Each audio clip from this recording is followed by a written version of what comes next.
अस्सलाम वालेकुम dear students, आप सब कैसे हैं। मैं उम्मीद करती हूँ आप सब ठीक होंगे और आप ध्यान से पढ़ रहे होंगे। तो बेटा हमने चैप्टर नंबर 9 स्टार्ट किया था। हमारा टॉपिक था केमिकल इक्विलिब्रियम।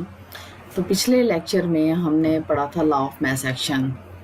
तो आज जो है हम अब लॉ ऑफ मास एक्शन को ही आगे लेकर चलेंगे और हम देखेंगे कि हम एक बैलेंस केमिकल इक्वेशन लेकर एक जनरल रिएक्शन हम ले लेते हैं बैलेंस केमिकल इक्वेशन का। और उस बैलेंस केमिकल इक्वेशन में ऑब्वियसली कुछ नंबर ऑफ मोल्स भी होंगे। तो एक जनरल रिएक्शन लेंगे और फिर हम आगे उसको इक्विलिब्रियम कांस्टेंट को ड्राइव करेंगे। पहले हमने एक जनरल रिएक्शन के लिए लिया था, अब हम बैलेंस केमिकल इक्वेशन लेकर अपने केमिकल इक्विलिब्रियम कांस्टेंट को ड्राइव करेंगे। तो हम स्टार्ट करते हैं। तो सबसे पहले हमने क्या करेंगे, हम पहले सबसे पहले अपनी डेफिनेशन की तरफ देख लेते हैं। डेफिनेशन में हम कैसे डिफाइन करेंगे, हम कहेंगे the rate of a chemical reaction is directly proportional to the product of the molar concentrations of its reactants raised to the power equal to their number of moles in a balanced chemical equation of the reaction। जैसा कि आपको पता है कि chemical equilibrium जो है वो हमेशा एक रिवर्सिबल रिएक्शन में ऑब्टेन होता है। पहले भी हम पढ़ चुके हुए हैं कि केमिकल इक्विलिब्रियम पे क्या होता है, rate of forward reaction becomes equal to rate of reverse reaction. और केमिकल रिएक्शन जो है वो डायरेक्टली प्रोपोर्शनल होता है किसके प्रोडक्ट के molar concentrations of reactants. Suppose आप यही रिएक्शन देख लें, ये हमने लिखा है जी A small A capital A plus small B capital B, reversible reaction है। वो प्रोडक्ट्स में चेंज हो रहा है, प्रोडक्ट्स आपको नज़र आ रहे होंगे, small C capital C plus small D capital D. अब आपने कहा जी रिएक्टेंट्स क्या है हमारे, ए और B, capital A capital B. अब हमने उसके साथ उसकी कंसंट्रेशन मोलर कंसंट्रेशन शो कर रहे हैं, that is small A small B. तो स्मॉल ए और स्मॉल बी क्या हैं, ये इनके नंबर ऑफ मोल्स हैं। तो आपने अब जैसा भी आपने पढ़ा कि chemical reaction is directly proportional to the product of molar concentration of its reactants. और रिएक्टेंट्स की जो power raised to power equal to the जो रिएक्टेंट्स के नंबर ऑफ मोल्स हैं वो हमेशा उसकी पावर बन जाते हैं। ठीक है, अब समझ आ गई होगी उम्मीद है आपको। इसी तरह जब हम प्रोडक्ट्स देखेंगे, प्रोडक्ट्स के जो नंबर ऑफ मोल्स हैं वो उसकी पावर बन जाते हैं, raise to the power equal to their number of moles in a balance chemical equation. तो सबसे पहले हमारे पास अगर हमने इक्विलिब्रियम कांस्टेंट ड्राइव करना है, कोई भी हमारे वो रिएक्शन दे दे, तो सबसे पहला हमारा स्टेप ये होगा कि हम उस रिएक्शन को, उस केमिकल इक्वेशन को बैलेंस करेंगे।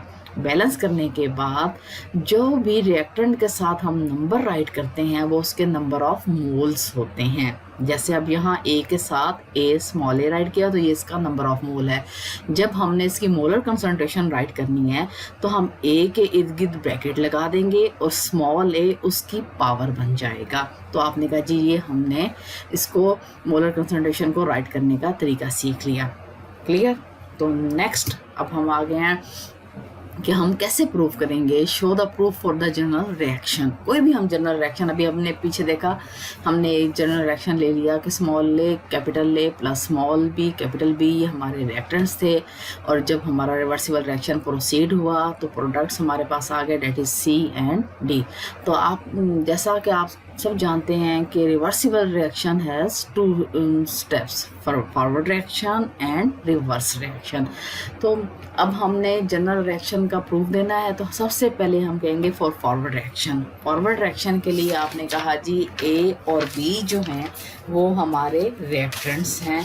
पता है आपको ए और बी आपके रिएक्टेंट्स हैं, और A small A and small B are their number of moles. तो rate of forward reaction according to law of mass action क्या होगा, पहले भी आप पढ़ चुके हुए हैं। रेट ऑफ फॉरवर्ड रिएक्शन को आप RF से डोनेट करते हैं। आपने कहा जी directly proportional to the product of reactants, that is A आपने उसको ब्रैकेट में राइट किया, मोलर कंसंट्रेशन शो कर दी और उसका नंबर ऑफ मोल्स आपने उसकी पावर बना दिया। आपने कहा जी बी मोलर कंसंट्रेशन शो कर दी ब्रैकेट्स लगा के और स्मॉल बी उसकी पावर बन गया, ये उसके नंबर ऑफ मोल्स थे। आपने कहा कोफिशिएंट को हटाएंगे तो किसका साइन आएगा, इज इक्वल टू का साइन आएगा। इज इक्वल टू का साइन के साथ आपने कहा जी जब हम कोफिशिएंट को रिमूव करते हैं तो कोई स्पेसिफिक रेट कांस्टेंट यूज़ करते हैं, रेट ऑफ फॉरवर्ड रिएक्शन है तो आपने के एफ को यूज़ किया।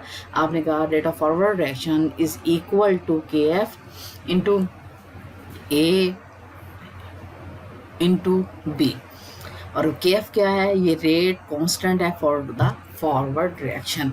तो आपने कहा जी rate of forward reaction for a reversible reaction किसके बराबर आ गया, ये आपने नोट कर लिया। नेक्स्ट आपने कहा जी इसी तरह हमने कहा जी रिवर्सिबल रिएक्शन में दूसरा स्टेप क्या होगा, rate of a reverse reaction. अब आपने कहा जी सी एंड डी जो हैं वो क्या हैं, प्रोडक्ट्स हैं, और small C and D are their the number of moles हैं।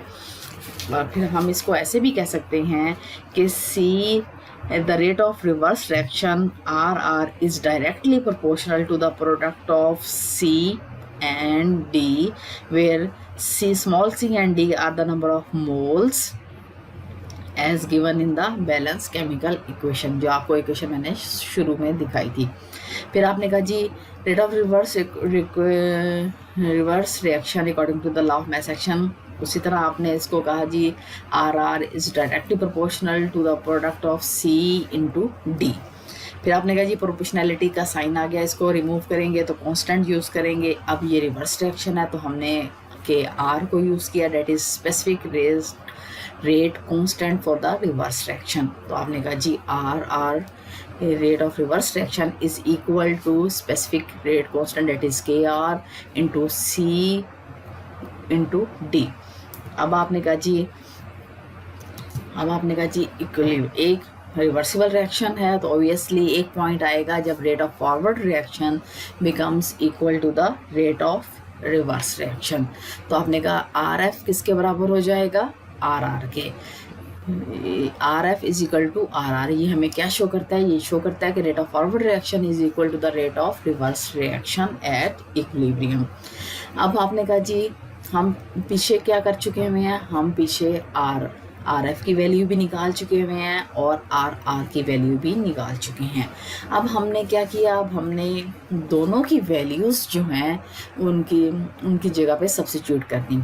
तो आपने कहा जी आर एफ की वैल्यू जो थी वो हमने यहाँ पे पुट कर दी, आर आर की वैल्यू हमने यहाँ पे पुट कर दी।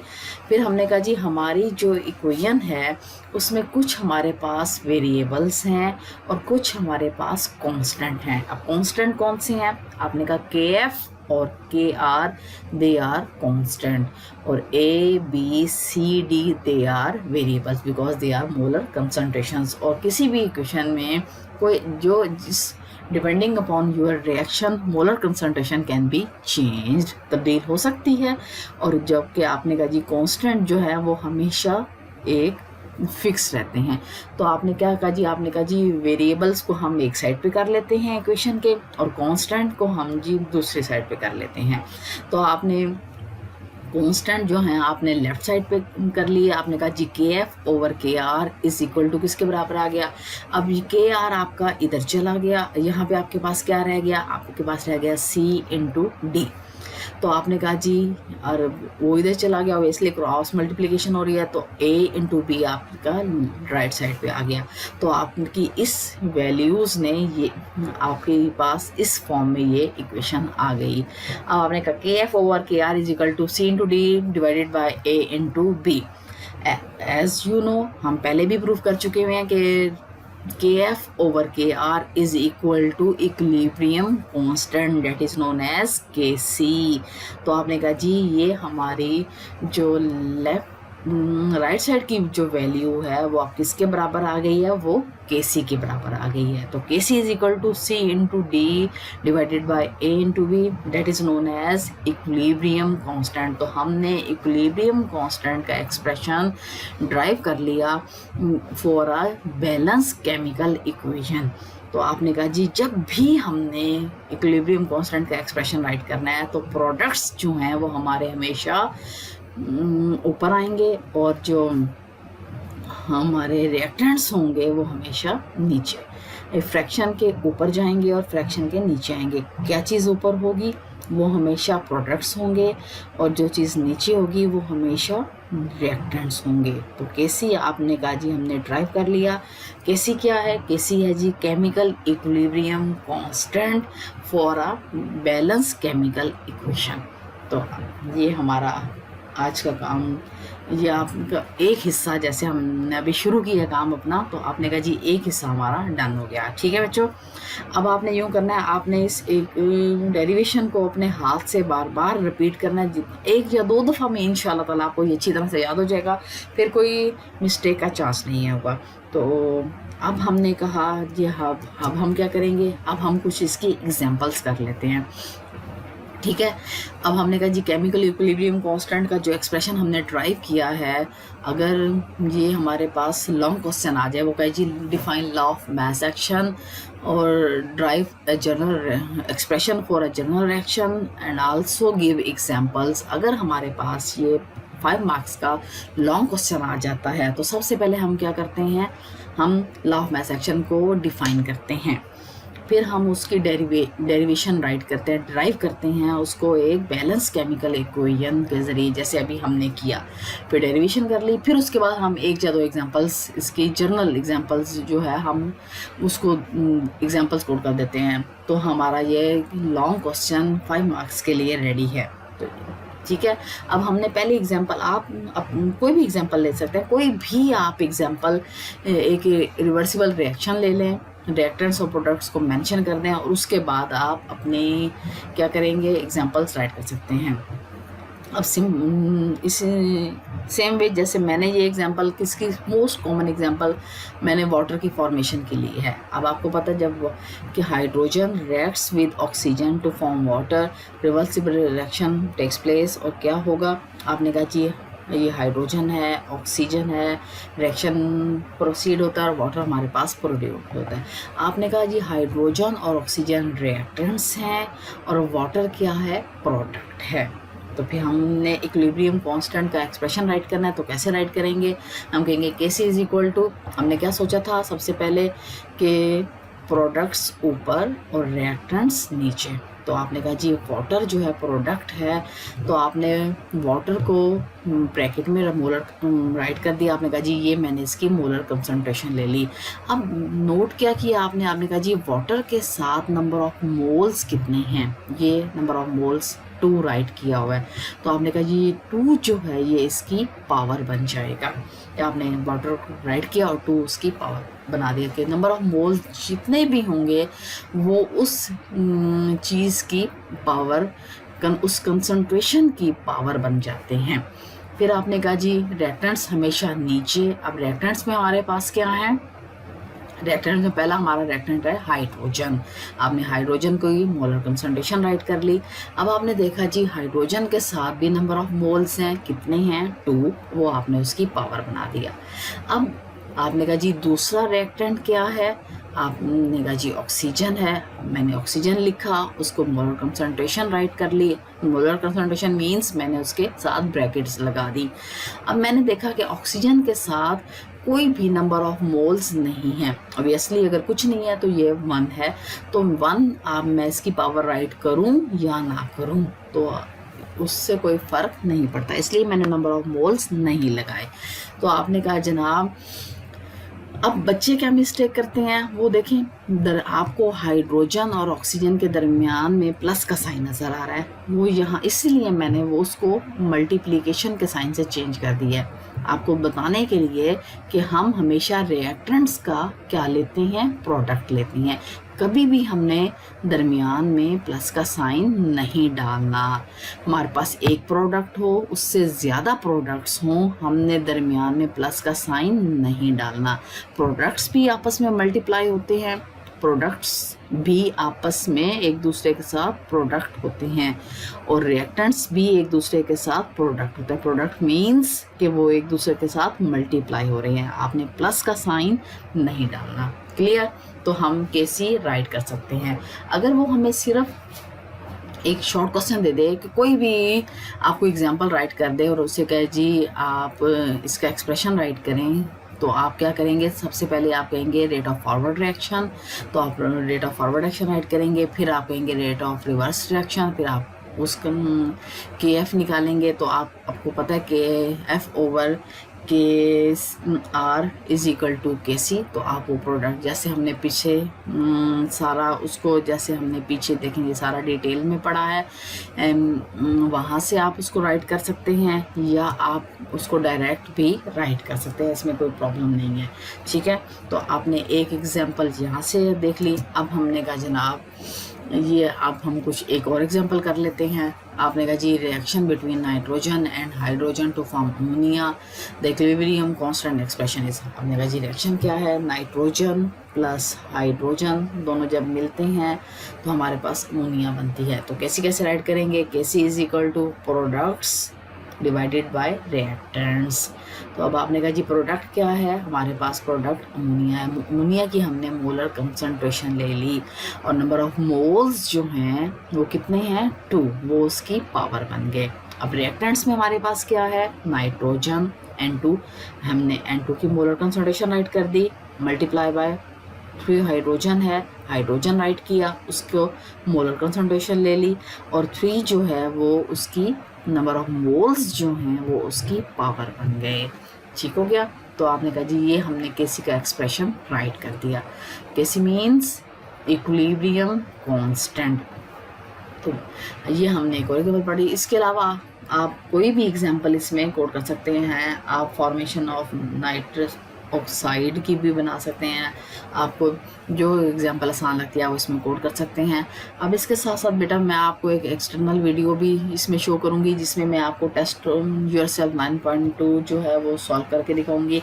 उसमें 2-4 एग्जांपल्स हैं, वो मैं आपको बताऊंगी कि हम इक्विलिब्रियम कांस्टेंट का एक्सप्रेशन कैसे ड्राइव करते हैं और उससे आपकी मज़ीद प्रैक्टिस हो जाएगी और आपने घर में भी खुद जो है कॉपी पे इसको 2-4 दफ़ा आपने अपने हाथों से निकालना है। तो फिर आपको इंशाल्लाह ताला इसमें कोई मसला नहीं होगा कि आपके पास जो भी इक्वेशन आ जाए आप उसको ड्राइव कर सकते हैं। पर ड्राइव करने का एक जो मैंने आपको असूल बता दिया कि जो भी रिवर्सिबल रिएक्शन है फ़र्स्ट ऑफ ऑल आपने उसको चेक करना है कि क्या वो रिएक्शन जो है, क्या वो केमिकल इक्वेशन जो है, क्या वो बैलेंस फॉर्म में है।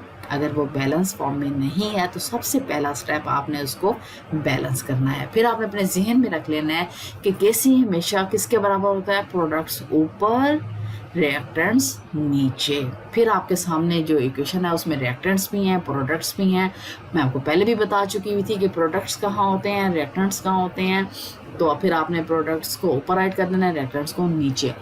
तो क्लियर हो गया? तो अब आप मज़ीद क्लियरिटी ये हम 9.2 सॉल्व करेंगे तो उसके बाद आपके पास मज़ीद क्लियरिटी हो जाएगी। ओके जी, तो अब हम स्टार्ट कर रहे हैं ये टेस्ट योरसेल्फ। तो first question is define the law of mass action. You have already done, या आप पीछे पढ़ चुके हुए हैं, डेफिनेशन आपको क्लियर है, इसमें कोई मसला नहीं है। How is the active mass represented. तो एक्टिव मास को हम कैसे रिप्रेजेंट करते हैं? आपको मैंने पहले भी बताया कि एक्टिव मास को हम एक स्क्वायर ब्रैकेट से रिप्रेजेंट करते हैं। तो आपने कहा ये एक्टिव मास को आपने रिप्रेजेंट कर दिया। तो next question that is what do you mean by equilibrium constant. ये इक्विलिब्रियम कांस्टेंट जो है ये आप आगे पढ़ेंगे। अभी आप पीछे जो है इससे रेलेवेंट अभी आपने कुछ नहीं पढ़ा। इक्विलिब्रियम कांस्टेंट एक रेशियो होती है, वो आपको मैं डेफिनेशन जो है वो मैं आपको आगे बताऊंगी। अब वो क्वेश्चन नंबर 4 में वो क्या कह रहा है? Point out the coefficients of each in the following hypothetical reactions. ये उन्होंने कुछ फर्जी रिएक्शंस लिए हुए हैं, उनमें वो कह रहा है कि आप जी कोफिशिएंट बता दें। तो जैसे आपने ये जी पहला देखा, आपने कहा ये 2A + 3B और आपने कहा जी ये एक रिवर्सिबल रिएक्शन है। वो प्रोडक्ट्स क्या हैं? 4C + 2D। तो आपने कोफिशिएंट्स बनाने हैं। आपने कहा जी ये कोई भी जो आपके रिएक्टेंट्स हैं और आपके जो प्रोडक्ट्स हैं इनके साथ जो भी नंबर ऑफ मोल्स लगे हुए हैं ये आपने कहा जी हमारे कोफिशिएंट होते हैं। आपने कहा A के साथ कौन है? 2, बी के साथ कौन है 3, सी के साथ 4 और डी के साथ 2। तो आपने इस तरीके से ये आगे आपने देख लें 4x reversible reaction 2y plus 3z। तो आपने कहा ये 4 ये 2 और ये 3 ये कोफिशिएंट्स हैं। ये आपका ये क्वेश्चन भी डन हो गया। फिर आपने कहा जी write the equilibrium constant expressions for the following reactions. अब ये जो आपको मैंने पहले भी इक्विलिब्रियम कांस्टेंट एक्सप्रेशन जो ड्राइव करना सिखाया है, अब हमारे पास एक ये आ गई जनाब। अब हमने इक्विलिब्रियम कांस्टेंट एक्सप्रेशंस को किससे रिप्रेजेंट करते हैं, केसी से। ये हमने कैलकुलेट करना है। तो रिएक्शन क्या है हमारे पास, ये सबसे पहले हम रिएक्शन देखेंगे। हम उसने कहा जी 2NO2, ये आपने कहा जी रिवर्स, या हमने स्टार्ट किया। आपने कहा जी केसी हमने कैलकुलेट करना है, इक्विलिब्रियम कांस्टेंट का एक्सप्रेशन कैलकुलेट करना है। ये उसने आपको रिएक्शन दिया है कि 2NO2 रिवर्सिबल रिएक्शन किस में चेंज हो रहा है, N2O4। ये किस में चेंज हो रहा है, N2O4 में। क्लियर हो गया आपके पास ये। सबसे पहले आपने देखना है क्या ये हमारी इक्वेशन बैलेंस है। आपने कहा जी नंबर ऑफ नाइट्रोजन के कितने एटम्स हैं, ये आपने कहा ये 2, यहाँ पे भी नाइट्रोजन के 2 एटम्स। इसका मतलब है नाइट्रोजन जो है वो बैलेंस है। ऑक्सीजन 4 एटम्स, यहाँ पे भी ऑक्सीजन के 4 एटम्स। तो इक्वेशन आपकी बैलेंस है। तो फर्स्ट स्टेप, अगर आपकी इक्वेशन बैलेंस नहीं है तो आपने इसको बैलेंस करना है। तो फिर उसके बाद आपने कहा जी अब आपने डिसाइड करना है कि जी हमारे पास रिएक्टेंट्स कौन से हैं। तो जी आप इसके ऊपर एक छोटा सा राइट कर लें, फिर आप उसको बेशक इरेज करते हैं। ये अपनी आसानी के लिए आपने राइट कर दिया कि ये जो लेफ्ट हैंड पे है दीज आर रिएक्टेंट्स और जो राइट हैंड पे हैं ये प्रोडक्ट्स हैं। तो अब आपने कहा जी केसी जो होता है वो क्या होता है, हमने कहा जी हमने मोलर कंसंट्रेशन ले ली किसकी, प्रोडक्ट की। ये मोलर कंसंट्रेशन आपने कहा। और आपने कहा जी जो है नीचे हम क्या कहते हैं, हम कहते हैं जी ये रिएक्टेंट। ये आपने इसकी मोलर कंसंट्रेशन ले ली। ठीक हो गया। अब आपने इसी को जहन में रखते हुए आपने कहा जी प्रोडक्ट क्या है हमारे पास, ये N2O4। ये आपने जी इसकी मोलर कंसंट्रेशन में इसको राइट कर दिया। फिर आपने कहा जी अब हमने देखना जी रिएक्टेंट्स क्या है, ये 2NO2। तो आपने कहा जी अब आपने कहा ये इसके साथ कोई भी नंबर ऑफ मोल्स नहीं है, ऑब्वियसली नंबर ऑफ मोल्स नहीं है। तो आपने कहा जी 1 होगा, तो वो हम बेशक राइट करें या ना राइट करें। आपने कहा जी इसको अब इसकी पावर जो है वो 1 ही होगी। अब आपने कहा जी NO2 नाइट्रोजन डाइऑक्साइड, ये आपने कहा जनाब कि ये रिएक्टेंट्स हैं और इसके साथ आपने कहा ये 2 लगा हुआ है। तो ये इसकी क्या बन जाएगा, ये आपने कहा जी इसकी पावर बन जाएगा। जो इसके नंबर ऑफ मोल्स हैं वो इसकी पावर बन जाएंगे। तो आपने कहा ये हमने इक्विलिब्रियम कांस्टेंट का एक्सप्रेशन राइट कर दिया। डन, ओके जी। अब वो कह रहा है PCl3 plus Cl2 reversible reaction PCl5। अब आपने कहा कि सबसे पहले हम क्या चेक करेंगे कि ये रिएक्शन जो इक्वेशन है क्या वो बैलेंस है। जी इक्वेशन बैलेंस है। उसके बाद आपने कहा जी PCl3 प्लस Cl2 ये आपके रिएक्टेंट्स हो गए, चेंज हो रहे हैं PCl5 में, ये आपके प्रोडक्ट्स हो गए। तो इक्विलिब्रियम कांस्टेंट का जो एक्सप्रेशन है वो आप कैसे राइट करेंगे, ये बी के लिए आपने कहा जी Kc इज इक्वल टू क्या होगा, प्रोडक्ट्स आपके पास क्या हैं, ये आपने कहा जी PCl5, ये आपने मोलर कंसंट्रेशन में राइट कर दिया। फिर आपने कहा जी रिएक्टेंट्स क्या हैं, PCl3 इंटू Cl2। आपने कहा किसी के साथ भी नंबर ऑफ मोल्स नहीं हैं जो उसकी कोफिशिएंट उसका पावर बने। तो आपने कहा जी हमारा इक्विलिब्रियम कांस्टेंट का एक्सप्रेशन आ गया। अब जनाब हमारा लास्ट क्वेश्चन, उसने कहा जी क्यों क्या उनसे क्वेश्चन लास्ट क्वेश्चन आ गया। उसने कहा आपके पास क्या है इक्वेशन में, आपके पास क्या है, आपने कहा जनाब 2SO2 plus O2 reversible reaction change हो रहा है 2SO3। तो ठीक है, ये आपका रिएक्शन है। आपने क्या निकालना है, आपने केसी का एक्सप्रेशन ड्राइव करना है। तो आपने कहा equilibrium constant is equal to क्या है जनाब, ये आपने कहा जी प्रोडक्ट्स हैं। तो सल्फर ट्राईऑक्साइड की मोलर कंसंट्रेशन ले ली। आपने कहा जी इसके साथ ये नंबर ऑफ मोल्स हैं, नंबर ऑफ मोल्स इसकी पावर बन गए। इज इक्वल टू आपने कहा रिएक्टेंट्स में क्या है हमारे पास, पहला आपने कहा जी रिएक्टेंट सल्फर डाइऑक्साइड, ये आपने इसको राइट कर लिया, नंबर ऑफ मोल्स जो हैं वो इसकी पावर बन गए। आपने कहा जी प्रोडक्ट एक दूसरे के साथ प्रोडक्ट रिडक्ट हो रहे हैं तो भैया प्लस का साइन नहीं डालेंगे, आप लिखेंगे ऑक्सीजन, ये इसकी मोलर कंसंट्रेशन आ गया। ऑक्सीजन के साथ आपने कहा जी कोई नंबर ऑफ मोल्स नहीं है, 1 है, तो ऑब्वियसली आप 1 को राइट करें या ना करें वो बराबर है। तो ये आपका एक्सप्रेशन आ गया फॉर इक्विलिब्रियम कांस्टेंट। तो आपका ये टेस्ट जो सेल सॉल्व हो गया। इसी तरह आपने खुद से भी कुछ एग्जांपल्स राइट कर लेनी है, कोई क्वेश्चन आपने कहीं से देख के उसको राइट करना है और फिर आपने प्रैक्टिस करनी है इक्विलिब्रियम कांस्टेंट राइट करने की। इस तरह आप प्रैक्टिस करेंगे तो आप इसको बहुत अच्छे तरीके से सॉल्व कर सकते हैं।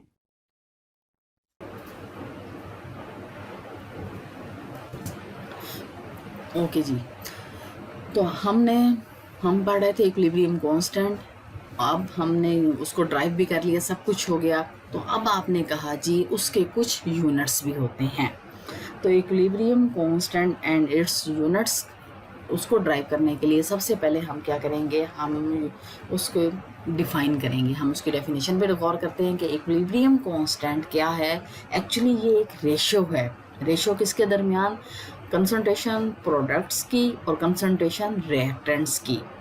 ये आपने कहा जी इक्विलिब्रियम कांस्टेंट एक रेशो है। रेशो मीन्स कि फ्रैक्शन में आ गया। किसकी रेशो है, आपने कहा जी हमने प्रोडक्ट्स की कंसंट्रेशन ले लेनी है और हमने उसको डिवाइड कर देना है रिएक्टेंट्स की कंसंट्रेशन से। तो अब हम ज़हन में इस चीज़ को रखते हुए इसको डिफाइन करेंगे कि equilibrium constant is the ratio of the product, ratio of the product of concentration of products raised to the power of coefficient to the product of concentration of reactants raised to the power of coefficient in a balanced chemical equilibrium। तो वही बात जो आपने ये ऊपर definition में right की है, आप उसको फ्रैक्शन की फॉर्म में राइट कर रहे हैं कि इक्विलिब्रियम कांस्टेंट केसी क्या चीज़ है। आपने कहा जी इज इक्वल टू प्रोडक्ट है, किसका प्रोडक्ट है, concentration of products raised to the power of coefficients और divided by product of concentration of reactants raised to the power of coefficient. इस चीज़ को बेस बना के हम क्या करेंगे, हम इसके यूनिट्स कैलकुलेट करेंगे कि हम किसी भी केमिकल रिएक्शन में क्या केसी का कोई यूनिट होता है, क्या हम केसी के यूनिट को कैलकुलेट कर सकते हैं।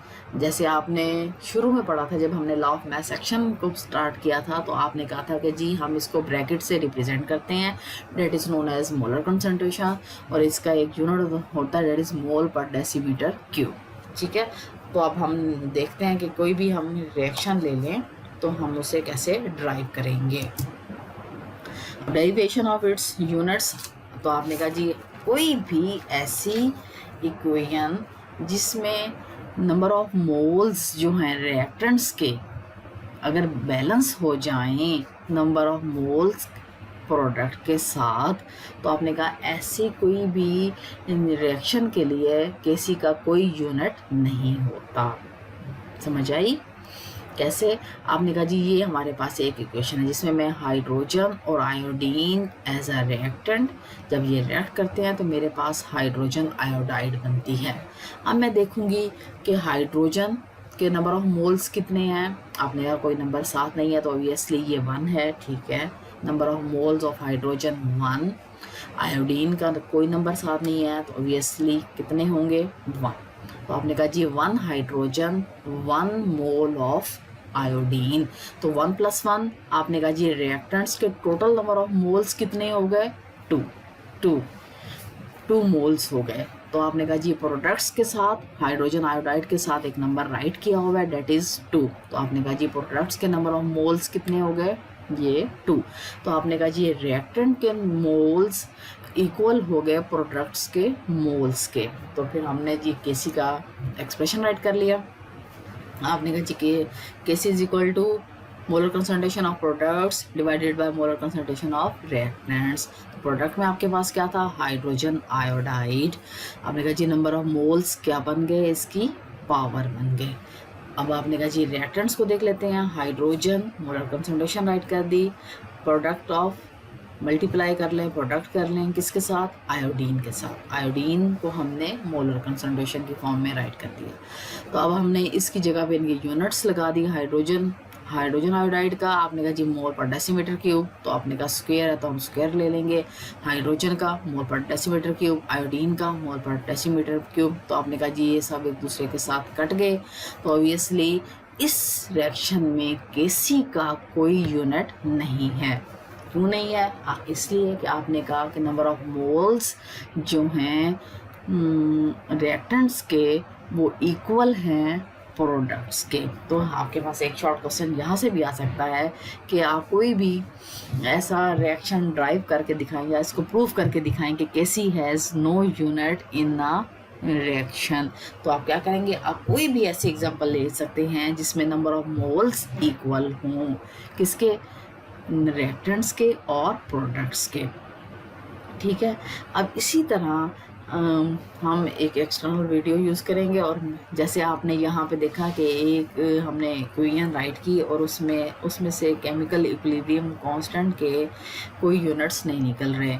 इसी तरह हम कोई ऐसी इक्वेशन राइट करेंगे और हम उसमें देखेंगे कि नंबर ऑफ मोल्स सेम ना हो और उसमें हम कैसे ड्राइव कर सकते हैं यूनिट्स को। ठीक है। ओके जी, तो we have done Kc has no units in reaction in which equal number of moles on both sides of the equation. Now what we have to do? We have to prove that Kc has some units. So those reactions in which number of moles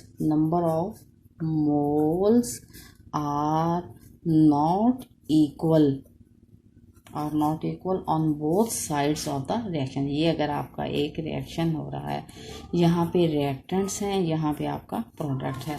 अगर number of moles, अब देखें reactants के हमारे पास number of moles 3 हैं और product के number of moles ये 4 बन रहे हैं। तो आपने कहा ये 3 जो है वो 4 के इक्वल नहीं है। नंबर ऑफ मोल्स अगर किसी भी रिएक्शन में एक दूसरे के बराबर नहीं हैं तो आपने कहा उस रिएक्शन में Kc के कुछ ना कुछ यूनिट ज़रूर होगा, Kc का कोई यूनिट ज़रूर निकलेगा। तो जब भी हमने कोई ऐसा न्यूमेरिकल आ जाए जिसमें नंबर ऑफ मोल्स इक्वल ना हो, नंबर ऑफ मोल्स इक्वल अगर हों तब भी हमने यूनिट निकाल के दिखाना है और अगर इक्वल ना हो तब भी हमने यूनिट को फाइंड आउट करना है। तो अब हम इसके लिए क्या कर रहे हैं, हम कहते हैं इसके लिए हम एक एग्जांपल ले लेते हैं। ये आपने कहा जी N2 + 3H2, तो आपने कहा जी रिवर्सिबल रिएक्शन होगा, क्या बनेगा आपके पास, ये हमने कहा जनाब ये हमारे पास अमोनिया की फॉर्मेशन हो गई। ये आपने कहा जी अमोनिया बन गया। अब आपने कहा चेक कर लेते हैं क्या है, नंबर ऑफ मोल्स नाइट्रोजन के साथ कोई नहीं है ऑब्वियसली, फिर ये 1 होगा। यहाँ आपने कहा ये 3 हैं, तो टोटल नंबर ऑफ मोल्स कितने हो गए, 4। ये नंबर ऑफ मोल्स कितने निकल आए, 4 मोल्स ऑफ रिएक्टेंट। ये आपने कहा जी हमारे पास 4 मोल्स हैं। यहाँ पे आपने कहा हमारे पास 2 मोल्स ऑफ प्रोडक्ट्स के हमारे पास ये दो मोल्स हैं। यहाँ पे हमारे पास 4 मोल्स हैं। ऑब्वियसली ये एक दूसरे के बराबर नहीं हैं। अब जब हम इसको सॉल्व करेंगे, Kc का एक्सप्रेशन निकालेंगे, तो सबसे पहले हमने कहा Kc क्या है, ये आपने कहा जी NH3 मोलर कंसंट्रेशन ऐड कर ली, नंबर ऑफ मोल्स इसकी पावर बन गए। अब ये आपके पास रिएक्टेंट्स हैं, ये नाइट्रोजन इनटू हाइड्रोजन, तो हाइड्रोजन के साथ नंबर ऑफ मोल्स कितने थे, 3, तो ये आपने कहा जी इसकी पावर बन गए। अब हमने क्योंकि यूनिट्स कैलकुलेट करने हैं, आपने कहा जी मोल, हाँ जी, ये हमने कहा जी हाइड्रोजन के नंबर ऑफ मोल्स 3 हैं तो वो इसकी पावर बन गए। अब हमने अमोनिया की जगह पे उसका यूनिट लगा दिया, नाइट्रोजन की जगह पे उसका यूनिट लगा दिया, हाइड्रोजन की जगह पे उसका मोल पर डेसीमीटर क्यूब यूनिट लगा दिया। यहाँ पे हमारे पास 3 है, यहाँ पे हमने इसको 3 राइट कर दिया। और अब आपने कहा जी अब हम देखेंगे कि Kc का क्या यूनिट निकलता है।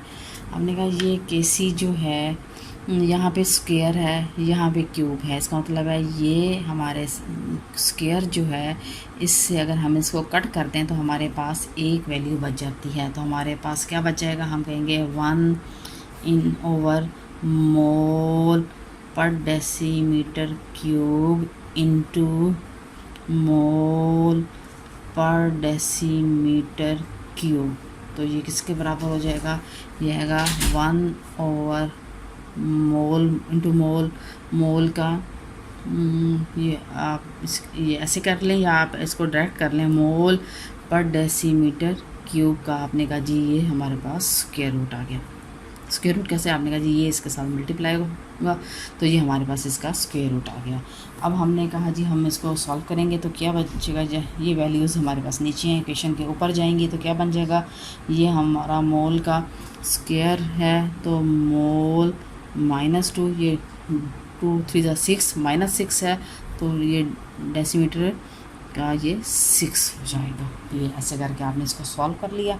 तो आपने कहा जी ये हमारे पास कोई ऐसा रिएक्शन जिसमें नंबर ऑफ मोल्स जो हैं वो एक दूसरे के बराबर इक्वल ना हो, यहाँ पे 4 मोल्स आ रहे हैं, यहाँ पे 2 मोल्स हैं, तो ऐसे रिएक्शन के लिए केसी के पास कुछ ना कुछ यूनिट ज़रूर आते हैं, तो जो आपने यहाँ पे कैलकुलेट कर लिए।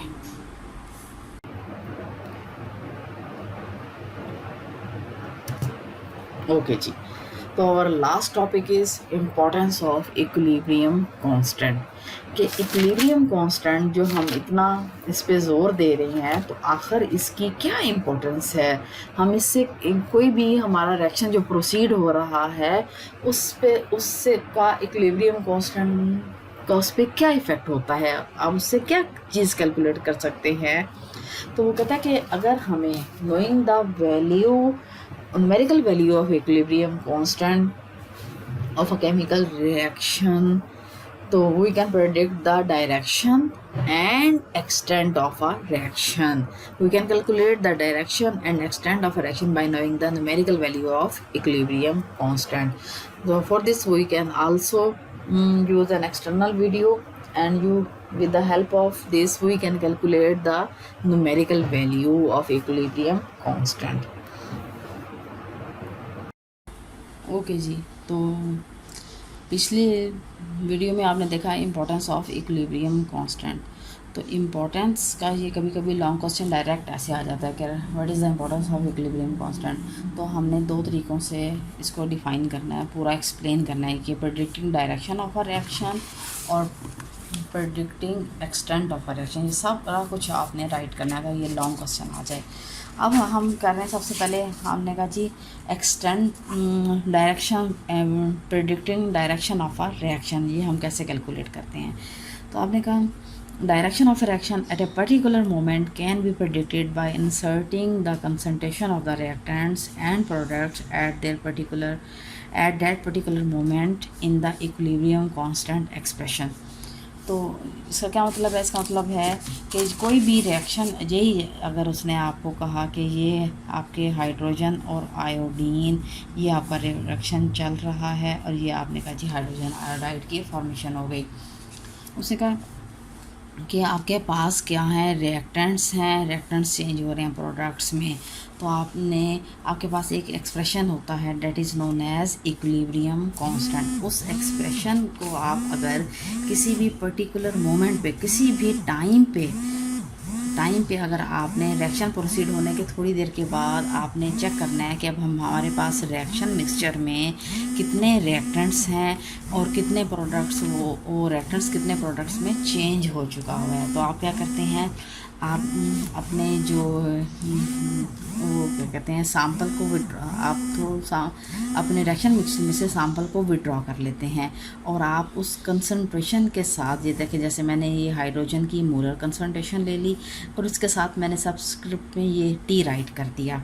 तो जब भी मैं टी राइट करूँगी तो ये टी मुझे बताएगा कि मैंने रिएक्शन मिक्सचर में से किसी भी पर्टिकुलर मोमेंट पे अमाउंट को विड्रॉ किया है और उससे मैंने उसकी वैल्यू को चेक कर लिया। फिर मैंने इसका जी अगर इसकी मेरे पास वैल्यू आ रही है 0.10 मोल पर डेसीमीटर क्यूब, तो फिर इसी तरह मैंने कहा जी आयोडीन मोलर कंसंट्रेशन ले लिया पर्टिकुलर मोमेंट पे, ये मेरे पास 0.20 मोल पर डेसीमीटर क्यूब। ये मेरे पास हाइड्रोजन और आयोडीन की कंसंट्रेशंस आ गई। इसी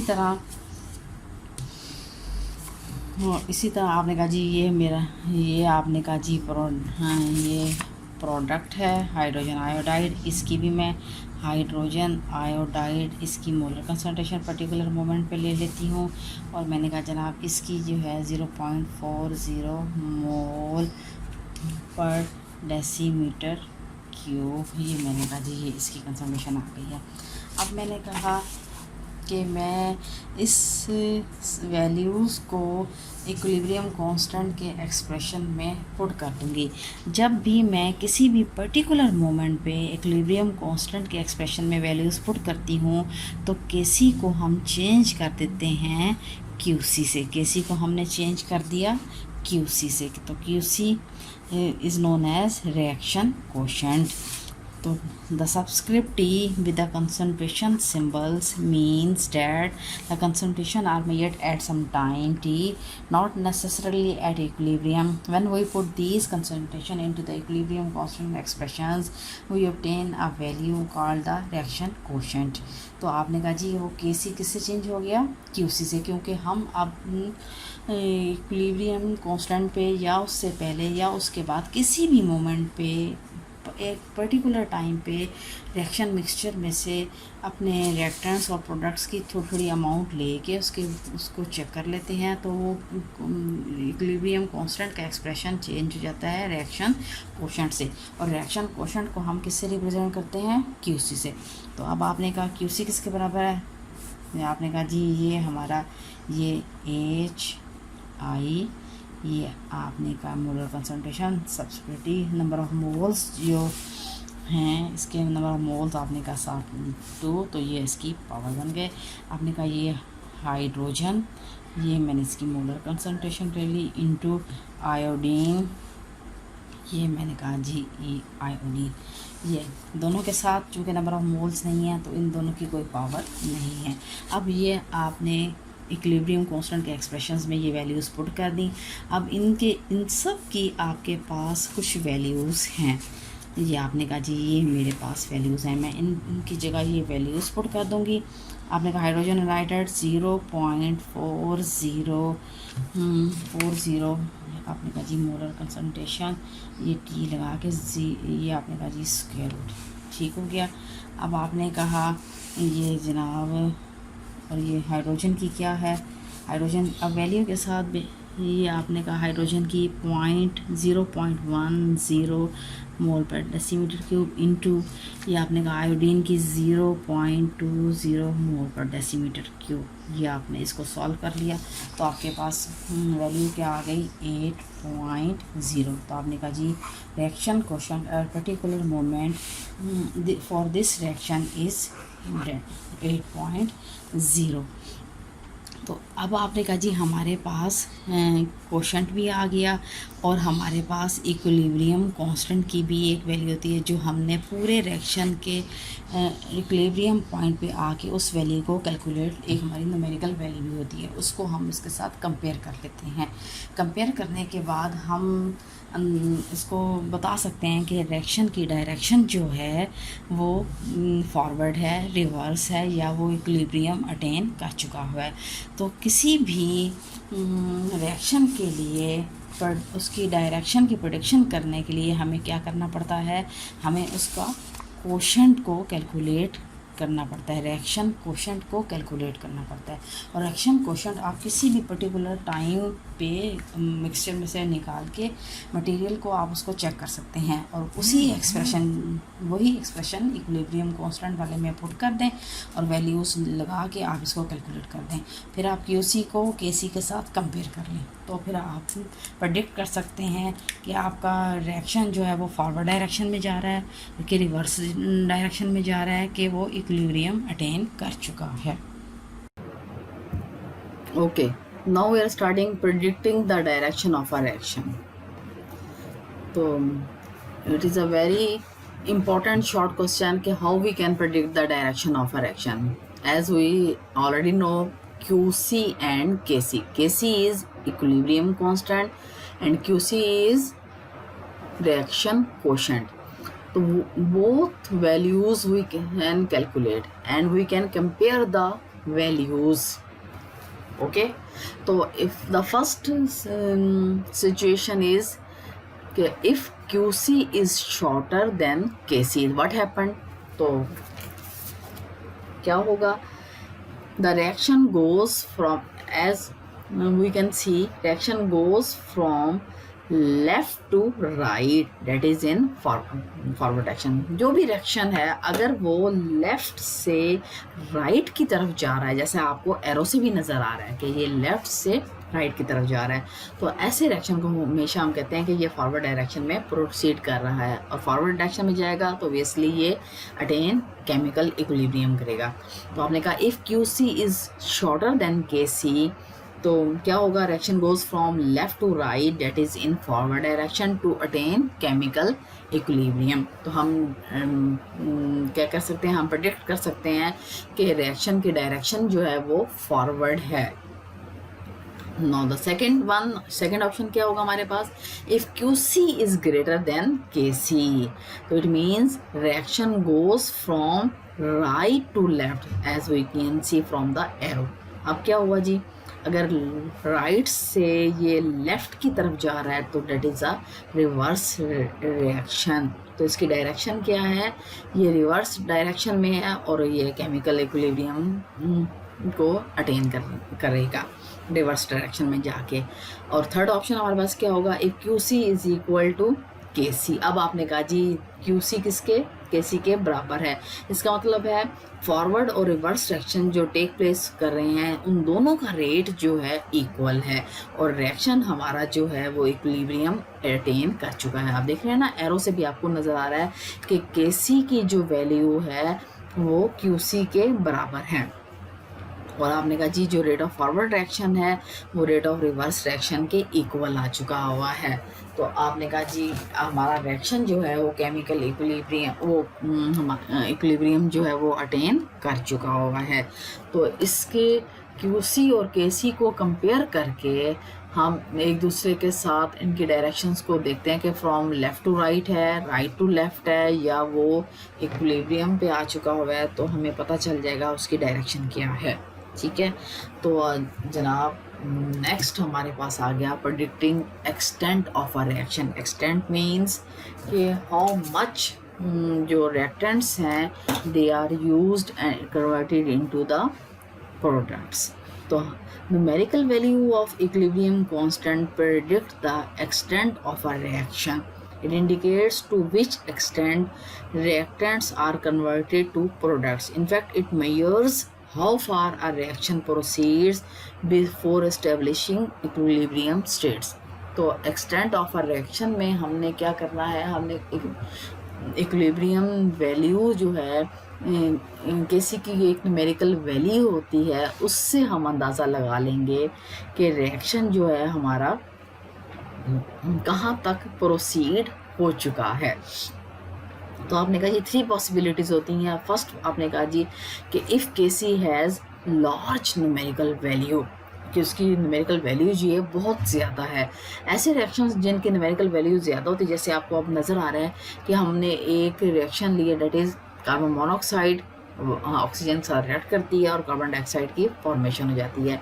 इस रिएक्शन के लिए हमारे पास न्यूमेरिकल वैल्यू कितनी है? 2.2 × 10⁻22. बहुत बड़ी न्यूमेरिकल वैल्यू है. तो आपने कहा वो रिएक्शन जिसमें लार्ज वैल्यू ऑफ KC है, ये क्या इंडिकेट करेगी? कहेगी कि at equilibrium position the reaction mixture consist of almost all products and reactants are negligible. कि जब ये रिएक्शन स्टार्ट होगा तो रिएक्टेंट्स फास्टली कन्वर्ट होते जाएंगे किसमें? प्रोडक्ट्स में. और इक्विलिब्रियम पे सारे के सारे हमारे पास प्रोडक्ट्स होंगे और रिएक्टेंट्स जो है वो हमारे पास नेग्लिजिबल अमाउंट में होंगे. और ये रिएक्शन जो होते हैं almost gone to completion. For example आपने कहा जी ऑक्सीडेशन ऑफ कार्बन मोनोऑक्साइड और goes to complete at 1000 kelvin, ये आपने उसकी टेम्परेचर भी बता दिया। फिर आपने कहा जी सेकंड ऑप्शन हमारे पास क्या है, स्मॉल न्यूमेरिकल वैल्यू। अब आपने कहा जी कोई ऐसा रिएक्शन जिसमें न्यूमेरिकल वैल्यू बहुत स्मॉल है, तो देखें जैसे हमने कहा 3.0 10⁻⁻⁹ अब ये जो वैल्यू है माइनस में चली गई, ऑब्वियसली ये बहुत कम है। तो आपने कहा जी ऐसे रिएक्शंस में क्या होता है, when the Kc of reaction is small, it indicates that equilibrium has established with a very small conversion of reactants to products। अब आपने कहा जी देखें ये हमारे पास क्या है, ये अमोनिया है, ये ब्रेक हो रहा है किसमें, ये अमोनिया यहाँ हमारे पास रिएक्टेंट है और ये ब्रेक हो रहा है प्रोडक्ट किसमें, नाइट्रोजन एंड हाइड्रोजन में। उसने कहा बिल्कुल थोड़ा सा ही जब अमोनिया जो कन्वर्ट हुआ प्रोडक्ट्स में, साथ ही इक्विलिब्रियम एस्टेब्लिश हो गया और क्या हुआ, आपने कहा जी अमाउंट ऑफ रिएक्टेंट्स बहुत ज़्यादा हैं और सारे के सारे ही तकरीबन रिएक्टेंट्स हैं और प्रोडक्ट्स जो हैं वो हमारे पास बहुत नेग्लिजिबल हैं और such type of reaction never goes to complete. ठीक है, तो उसने कहा थर्ड ऑप्शन क्या है, वो मॉडरेट वैल्यू है कि neither very large nor very small. ये आपने कहा जी Kc has a moderate value. तो फॉर एग्जांपल उसने कहा NO4 अगर ये ब्रेक होता है और चेंज हो जाता है नाइट्रोजन डाइऑक्साइड में, तो Kc की वैल्यू क्या है 0.211। और इन रिएक्शंस में क्या होता है, इसमें कंपेरेबल अमाउंट्स होते हैं रिएक्टेंट्स एंड प्रोडक्ट्स के एट इक्विलिब्रियम पोजीशन। तो आपने कहा जी अगर हमने केमिकल इक्विलिब्रियम तब अटेन होगा जब हमारे पास कंपेरेबल अमाउंट्स होंगे रिएक्टेंट्स के और प्रोडक्ट्स के, दोनों की अमाउंट्स जो है वो बराबर होगी और रिएक्शन में इक्विलिब्रियम अटेन हो जाएगा। तो आपने कहा जी Kc की value is neither nor small और नॉर वेरी लार्ज, एक मॉडरेट वैल्यू है। ओके जी, तो हमारा जो चैप्टर है चैप्टर नंबर 9 ये ऑलमोस्ट ख़त्म हो गया। अगर आपको कोई प्रॉब्लम है, कोई बात नहीं समझ आई, तो बेटा आप मुझे बता सकते हैं। आप इसको सॉल्व करके न्यूमेरिकल्स को सॉल्व करेंगे, जो आपके पास एग्जांपल्स हैं उनको सॉल्व करेंगे, तो इंशाल्लाह नेक्स्ट जो है वो हम एक्सरसाइज देख लेंगे। नेक्स्ट लेक्चर में हम शॉर्ट क्वेश्चंस और MCQs और कुछ जो बाकी क्वेश्चंस हैं उन पर नज़र डाल लेंगे और फिर उसके बाद इंशाल्लाह हम अपना चैप्टर नंबर 10 को स्टार्ट करेंगे। और उसके बाद फिर आप लोगों ने मुझे डिसाइड करके बताना है कि मैं आपसे चैप्टर नंबर 9 का टेस्ट कब लूँगी, और आप लोगों ने अच्छे तरीके से इसको तैयार करना है और मेहनत के साथ दिल के साथ आपने इसको पढ़ना है और इसको अच्छी तरह से आपने याद करना है। तो इंशाल्लाह फिर हम मिलेंगे नेक्स्ट लेक्चर में। उम्मीद करती हूँ आप सब अल्लाह ताला से दुआ भी कर रहे होंगे कि अल्लाह ताला हमारी इस मुश्किल को आसान कर दे, अल्लाह ताला हमें इस मुश्किल वक्त से निकाले। और एज़ यूजुअल जैसे मैं आपको पहले भी कहती थी अभी भी कहती हूँ, आप बच्चे हैं, अल्लाह ताला बच्चों की दुआ जल्दी सुनता है। नमाज़ पढ़ा करें और दुआ करें, अल्लाह ताला हमें इस मुश्किल से निजात दे। ओके जी, अल्लाह हाफिज़, टेक केयर।